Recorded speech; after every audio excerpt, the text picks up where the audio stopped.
Here are my top 5 lived experiences. So I'm curious, what are yours? Well, I start with number 1.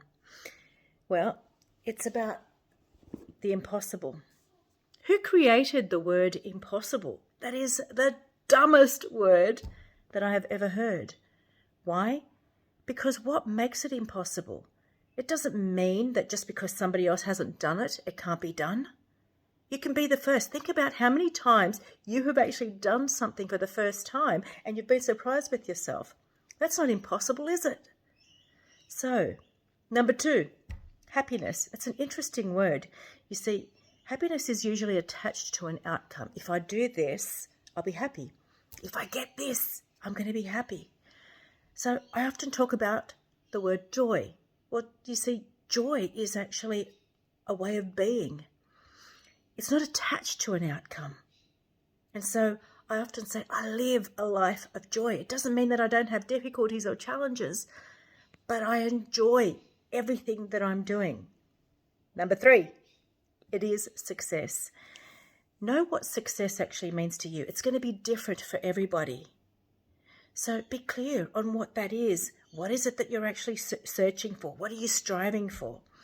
And most importantly, actually make sure that success is attached to the things that are important for you.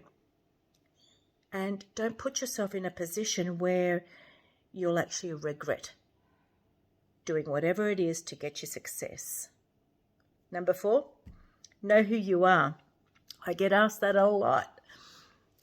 Well, I think that I've discovered who I am by knowing who I don't want to be. It is that simple. Who do I not want to be? What don't I want to be known for? What don't I want to do? So through that process, through that roadmap, it's actually equipped me to know exactly who I choose to become. So it's a work in progress. Number 5, I actually have that as being open to obstacles and challenges. Why? Well, they're an opportunity to really allow you to see how else you can get to where you want to be. We also do our most growing through those processes. And I find that I have gratitude. By going through the obstacle or the challenge, I also recognize what I do have.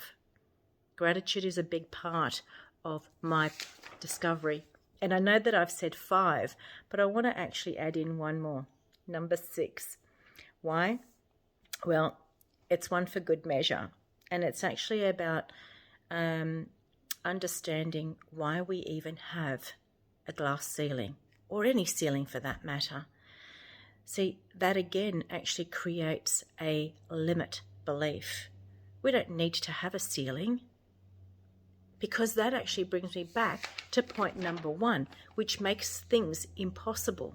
So let's actually get rid of that. So I'm going to leave you with my one core message. Be brave, be courageous, but most importantly, be you.